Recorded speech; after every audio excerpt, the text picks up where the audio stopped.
मैथिलानी के भाव से बड़ा सुंदर है।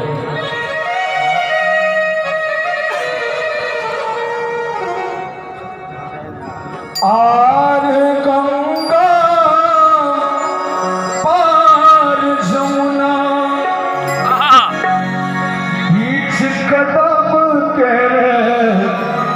गाछियो ताहि ऊपर काग बैसल धीरह बोले सोना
सोने मुढ़ायब दुनू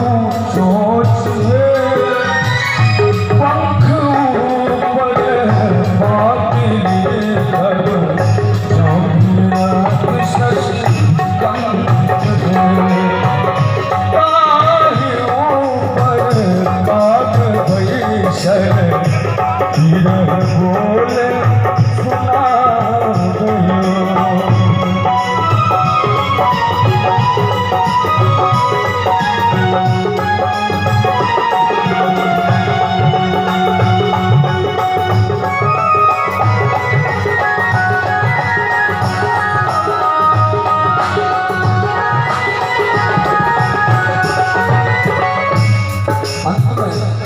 सासु है दुख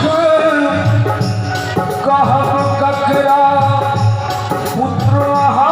के परदेस है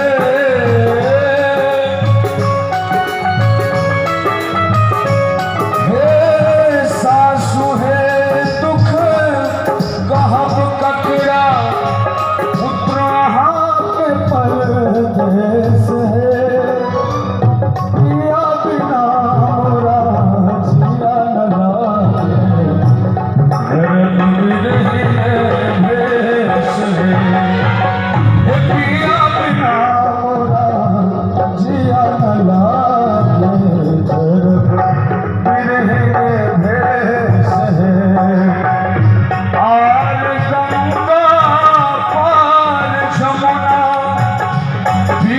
कदम के गाछियो ताहि ऊपर काग बैसल धीरह बोले सुना गयो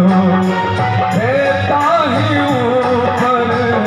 काग बैसल धीरह बोले